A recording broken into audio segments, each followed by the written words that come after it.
मधुबन के बाबा, मधुबन के बाबा मुरली वाले, आपका क्या कहना, आपका क्या कहना। ओम शांति। आज 28 मई 2025 के साकार मधुर महावाक्य हैं। आज मीठे मीठे बाप दादा बोले, मीठे बच्चे, अभी ड्रामा का चक्र पूरा होता है। तुम्हें क्षीरखंड बन नई दुनिया में आना है। वहाँ सब क्षीरखंड है और यहाँ लून पानी है। बाबा ने कहा, मीठे बच्चे, अभी ड्रामा का चक्र पूरा होता है। तुम्हें क्षीरखंड बनकर नई दुनिया में आना है। वहाँ सब क्षीरखंड है, यहाँ लून पानी है। बाबा ने आज प्रश्न पूछा, तुम त्रिनेत्री बच्चे किस नॉलेज को जानकर त्रिकालदर्शी बन गए हो? तो उत्तर में बाबा ने समझाया कि तुम्हें अभी सारे वर्ल्ड की हिस्ट्री, ज्योग्राफी की नॉलेज मिली है। सतयुग से लेकर कलयुग अंत तक की हिस्ट्री, ज्योग्राफी तुम जानते हो। तुम्हें ज्ञान का तीसरा नेत्र मिला कि आत्मा एक शरीर छोड़ दूसरा लेती है। संस्कार आत्मा में है। अब बाप कहते हैं, बच्चे, नाम रूप से न्यारा बनो, अपने को आत्मा अशरीरी समझो। मुरली का गीत है, धीरज धर मनवा धीरज। ओम शांति। कल्प कल्प बच्चों को कहा जाता है और बच्चे जानते हैं, दिल होती है कि जल्दी सतयुग हो जाए तो इस दुनिया से छूट जाएं, इस दुख से छूट जाएं। परंतु ड्रामा बहुत धीरे धीरे चलने वाला है। बाप धीरज देते हैं, बाकी थोड़े रोज़ है। बड़े बड़े द्वारा भी आवाज़ सुनते रहेंगे कि दुनिया बदलनी है। जो भी बड़े बड़े हैं, पोप जैसे, वो भी कहते हैं ना कि दुनिया बदलने वाली है। अच्छा, फिर पीस कैसे होगी? इस समय सब लून पानी है और अभी हम क्षीरखंड हो रहे हैं। उस तरफ दिन प्रतिदिन लून पानी होते जाते हैं। आपस में लड़ झगड़ कर खत्म होने वाले हैं। तैयारियां हो रही हैं। यह ड्रामा का चक्र अब पूरा होता है। पुरानी दुनिया पूरी होती है, नई दुनिया की स्थापना हो रही है। नई दुनिया से पुरानी, पुरानी से नई दुनिया फिर बनेगी। इसको दुनिया का चक्र कहा जाता है, जो फिरता ही रहता है। ऐसे नहीं कि लाखों वर्ष बाद पुरानी दुनिया नहीं होगी, नहीं। तुम बच्चे अच्छी रीति जान चुके हो, भक्ति बिल्कुल ही अलग है। भक्ति का कनेक्शन रावण के साथ है और ज्ञान का कनेक्शन राम के साथ है। यह तुम अभी समझ रहे हो। अभी बाप को बुलाते भी हैं कि हे पतित पावन, आओ, आकर नई दुनिया स्थापन करो। नई दुनिया में ज़रूर सुख होता है। अब बच्चे छोटे अथवा बड़े सब जान गए हैं कि अभी घर चलना है। ये नाटक पूरा होता है। हम फिर से सतयुग में जाएंगे और फिर 84 जन्मों का चक्र लगाना है। आत्मा को दर्शन होता है सृष्टि चक्र का, अर्थात आत्मा को ज्ञान का तीसरा नेत्र मिला है। उसको कहा जाता है त्रिनेत्री। अभी तुम त्रिनेत्री हो और सभी मनुष्यों को ये स्थूल नेत्र हैं। ज्ञान का नेत्र कोई को नहीं है। त्रिनेत्री बने तब त्रिकालदर्शी बने, क्योंकि आत्मा को ज्ञान मिलता है ना। आत्मा ही एक शरीर छोड़ दूसरा लेती है। संस्कार आत्मा में रहते हैं। आत्मा अविनाशी है। अब बाप कहते हैं, नाम रूप से न्यारा बनो, अपने को अशरीरी समझो, देह नहीं समझो। यह भी जानते हो कि हम आधा कल्प से परमात्मा को याद करते आए हैं। इसमें जब जास्ती दुख होता है तब जास्ती याद करते हैं। और अभी कितना दुख है, आगे इतना दुख नहीं था। जब से बाहर वाले आए हैं तब से ये राजाएं लोग भी आपस में लड़ रहे हैं, जुदा जुदा हुए हैं। सतयुग में तो एक ही राज्य था। अभी हम सतयुग से लेकर कलयुग अंत तक हिस्ट्री, ज्योग्राफी समझ रहे हैं। सतयुग त्रेता में एक ही राज्य था। जैसे एक ही डिनाइस्टी कोई की होती नहीं। क्रिश्चियन में भी देखो फूट है। वहाँ तो सारा विश्व एक के हाथ में रहता है। वह सिर्फ सतयुग त्रेता में ही होता है। यह बेहद की हिस्ट्री, ज्योग्राफी अभी तुम्हारी बुद्धि में है। और कोई सत्संग में हिस्ट्री, ज्योग्राफी अक्षर नहीं सुनेंगे। वहाँ तो रामायण, महाभारत आदि ही सुनते हैं। यहाँ वह बातें हैं नहीं। यहाँ है वर्ल्ड की हिस्ट्री ज्योग्राफी। तुम्हारी बुद्धि में है ऊंच ते ऊंच हमारा बाप है। बाप का शुक्रिया है जिसने सारा ज्ञान सुनाया है। एक आत्माओं का झाड़ है और दूसरा है मनुष्यों का झाड़। मनुष्यों के झाड़ में ऊपर में कौन है? ग्रेट ग्रेट ग्रैंडफादर ब्रह्मा को ही कहेंगे। यह जानते हैं कि ब्रह्मा मुख है, परंतु ब्रह्मा के पीछे क्या हिस्ट्री ज्योग्राफी है ये कोई नहीं जानते। अभी तुम्हारी बुद्धि में है कि ऊंच ते ऊंच बाप रहते भी हैं परम धाम में, और फिर सूक्ष्म वतन का भी तुमको मालूम है। मनुष्य ही फरिश्ते बनते हैं, इसलिए सूक्ष्म वतन दिखाया है। तुम आत्माएं जाती हो, शरीर तो सूक्ष्म वतन में नहीं जाएगा। जाते कैसे हैं उनको कहा जाता है तीसरा नेत्र, दिव्य दृष्टि अथवा ध्यान भी कहते हैं। तुम ध्यान में ब्रह्मा विष्णु शंकर को देखते हो। लोग दिखलाते हैं शंकर के आंख खोलने से विनाश हो जाता है। अब इनसे तो कोई समझ ही ना सके। अभी तुम जानते हो विनाश तो ड्रामा अनुसार होना ही है। आपस में लड़कर विनाश हो जाएंगे। बाकी शंकर क्या करते हैं ये ड्रामा अनुसार बस नाम रख दिया है, तो समझाना पड़ता है। ब्रह्मा विष्णु शंकर तीन है। स्थापना के लिए ब्रह्मा को रखा है, पालना के लिए विष्णु को और विनाश के लिए शंकर को रख दिया है। वास्तव में यह बना बनाया ड्रामा है। शंकर का पार्ट कुछ भी है ही नहीं। ब्रह्मा और विष्णु का पार्ट तो सारे कल्प में है। ब्रह्मा सो विष्णु, विष्णु सो ब्रह्मा। ब्रह्मा के भी 84 जन्म पूरे हुए तो विष्णु के भी पूरे हुए। शंकर तो जन्म मरण से न्यारा है, इसलिए शिव और शंकर को फिर मिला दिया है। वास्तव में शिव का तो बहुत पार्ट है, पढ़ाते हैं। भगवान को कहा जाता है नॉलेजफुल। अगर वह प्रेरणा से कार्य करता तो सृष्टि चक्र का ज्ञान कैसे देता। इसलिए बाप समझाते हैं कि बच्चे, प्रेरणा की तो कोई बात ही नहीं, बाप को तो आना पड़ता है।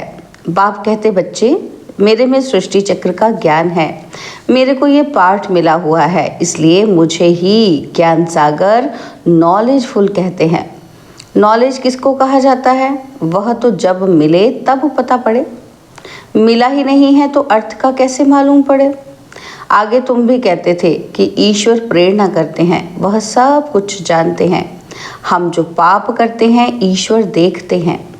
बाबा कहते हैं ये धंधा मैं नहीं करता हूँ, यह तो जैसा कर्म करते हैं उसकी खुद ही सज़ा भोगते हैं।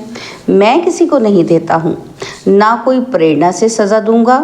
मैं प्रेरणा करूँ तो जैसे मैंने सज़ा दी। कोई को कहना कि इनको मारो, यह भी दोष है। कहने वाला भी फंस पड़े तो शंकर प्रेरणा दे तो वो भी फंस जाए। बाप कहते हैं मैं तो तुम बच्चों को सुख देने वाला हूँ। तुम मेरी महिमा करते हो कि बाबा आकर दुख हरो। मैं थोड़े दुख देता हूँ। अब तुम बच्चे बाप के सम्मुख बैठे हो तो कितनी खुशी होनी चाहिए। यहाँ डायरेक्ट भाषण आती है। बाबा हमको पढ़ाते हैं, इसको मेला कहा जाता है। सेंटर्स पर तुम जाते हो तो वहाँ कोई आत्माओं परमात्मा का मेला नहीं कहेंगे। आत्माओं परमात्मा का मेला यहाँ लगता है। यह भी तुम जानते हो कि मेला लगा हुआ है।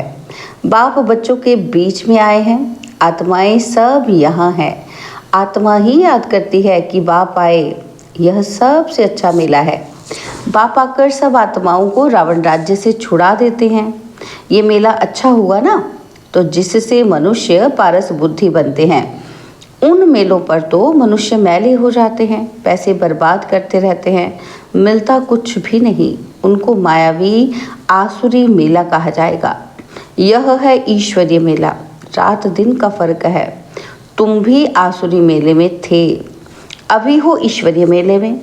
तुम ही जानते हो कि बाबा आया हुआ है। सब जान जाएं तो पता नहीं कितनी भीड़ हो जाए। इतने मकान आदि रहने के लिए कहाँ से लाएंगे। पिछाड़ी में गाते हैं ना कि अहो प्रभु तेरी लीला। तो कौन सी लीला? सृष्टि को बदलने की लीला। ये है सबसे बड़ी लीला। पुरानी दुनिया खत्म होने से पहले नई दुनिया की स्थापना होती है। इसलिए हमेशा किसी को भी समझाओ तो पहले स्थापना, विनाश, फिर पालना कहना है। जब स्थापना पूरी होती है तब फिर विनाश शुरू होता है और फिर पालना होगी। तो तुम बच्चों को ये खुशी रहती है कि हम सुदर्शन चक्रधारी ब्राह्मण हैं और फिर हम चक्रवर्ती राजा बनते हैं।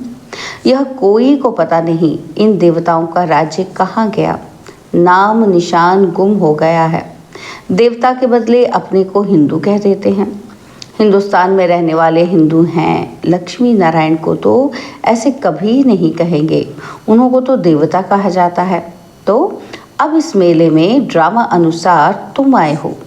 यह ड्रामा में नूंद है, धीरे धीरे वृद्धि होती रहेगी। तुम्हारा जो कुछ पाठ चल रहा है वो फिर कल्प बाद चलेगा। यह चक्र फिरता रहता है और फिर रावण राज्य में आसुरी पालना होगी। तुम अभी ईश्वरीय बच्चे हो, फिर दैवी बच्चे और फिर क्षत्रिय बनेंगे। तुम जो अपवित्र प्रवृत्ति वाले बन गए थे सो फिर पवित्र प्रवृत्ति वाले बनते हो। हैं तो यह भी देवी गुण वाले मनुष्य ना, बाकी इतनी भुजाएं आदि दे दी हैं। विष्णु कौन है ये कोई बता ना सके। महालक्ष्मी की भी पूजा करते हैं। जगत अम्बा से कभी धन नहीं मांगते हैं। धन जास्ते मिल गया तो कहेंगे लक्ष्मी की पूजा की इसलिए उसने भंडारा भर दिया। यहाँ तो तुम जगत अम्बा से पा रहे हो, परमपिता परमात्मा शिव द्वारा देने वाला वह है। तुम बच्चे बाप दादा से भी लकी हो। देखो जगदम्बा का कितना मेला लगता है, ब्रह्मा का इतना नहीं। ब्रह्मा को तो एक ही जगह बिठा दिया है। अजमेर में बड़ा मंदिर है, देवियों के मंदिर बहुत हैं, क्योंकि इस समय तुम्हारी बहुत महिमा है। तुम भारत की सेवा करते हो, पूजा भी तुम्हारी जास्ती होती है। तुम लकी हो। जगदम्बा के लिए ऐसे कभी नहीं कहेंगे कि वह सर्वव्यापी है। तुम्हारी महिमा होती है।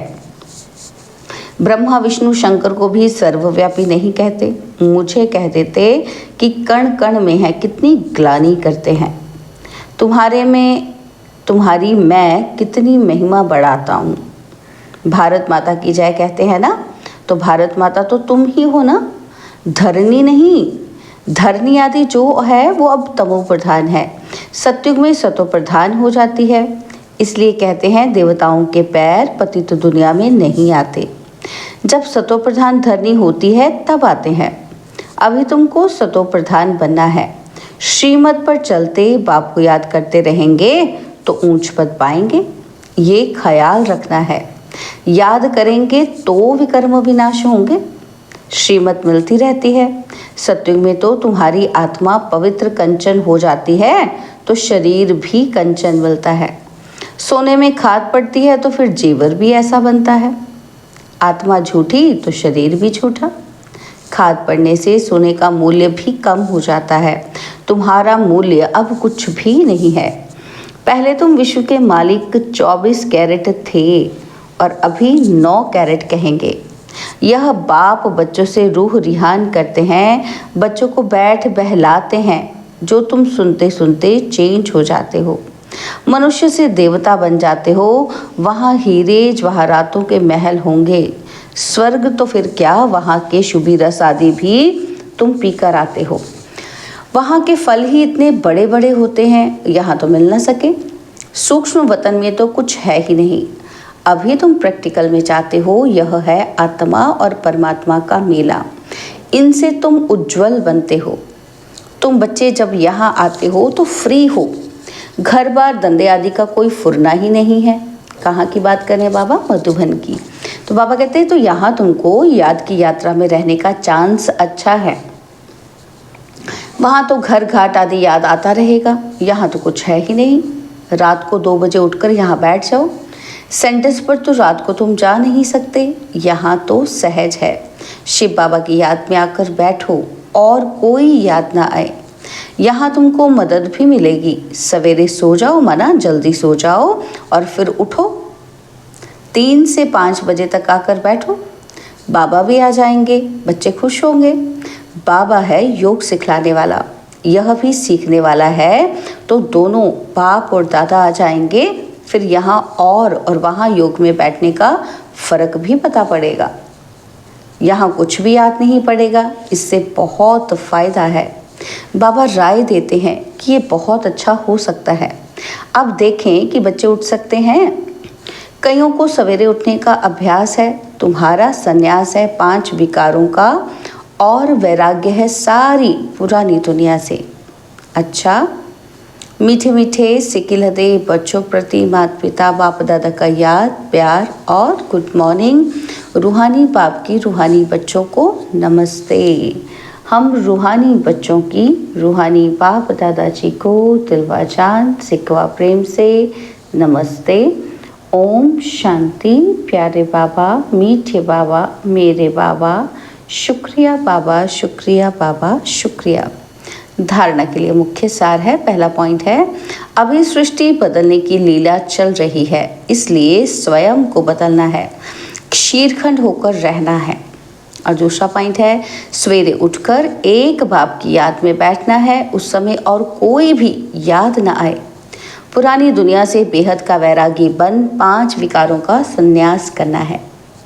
बाबा ने आज वरदान दिया कि बेहद की स्थिति में स्थित रहे, सेवा के लगाव से न्यारे और प्यारे विश्व सेवाधारी भव। बेहद की स्थिति में स्थित रहे, सेवा के लगाव से न्यारे और प्यारे विश्व सेवाधारी भव। विश्व सेवाधारी अर्थात बेहद की स्थिति में स्थित रहने वाले। ऐसे सेवाधारी सेवा करते हुए भी न्यारे और सदा बाप के प्यारे रहते हैं। सेवा के लगाव में नहीं आते, क्योंकि सेवा का लगाव भी सोने की जंजीर है। यह बंधन बेहद से हद में ले जाता है। इसलिए देह की स्मृति से, ईश्वरीय संबंध से, सेवा के साधनों के लगाव से न्यारे और बाप के प्यारे बनो तो विश्व सेवाधारी का वरदान प्राप्त हो जाएगा और सदा सफलता मिलती रहेगी। स्लोगन है, व्यर्थ संकल्पों को 1 सेकंड में स्टॉप करने की रिहर्सल करो तो शक्तिशाली बन जाएंगे। व्यर्थ संकल्पों को 1 सेकंड में स्टॉप करने की रिहर्सल करो तो शक्तिशाली बन जाएंगे। बाबा के व्यक्त इशारे, रूहानी रॉयल्टी और प्योरिटी की पर्सनैलिटी धारण करो। इसके लिए बाबा ने कहा, आप सबकी पहली प्रवृत्ति है अपनी देह की प्रवृत्ति और फिर है देह के संबंध की प्रवृत्ति। तो पहली प्रवृत्ति देह की हर कर्मेंद्रियों को पवित्र बनाना है। जब तक देह की प्रवृत्ति को पवित्र नहीं बनाया है, तब तक देह के संबंध की प्रवृत्ति चाहे हद की हो चाहे बेहद की हो, उसको भी पवित्र नहीं बना सकेंगे। तो पहले अपने आप से पूछो, क्या पूछना है कि अपने शरीर रूपी घर को अर्थात संकल्पों को, बुद्धि को, नयनों को और मुख को रूहानी अर्थात पवित्र बनाया है। ऐसी पवित्र आत्माएं ही महान हैं। ओम शांति।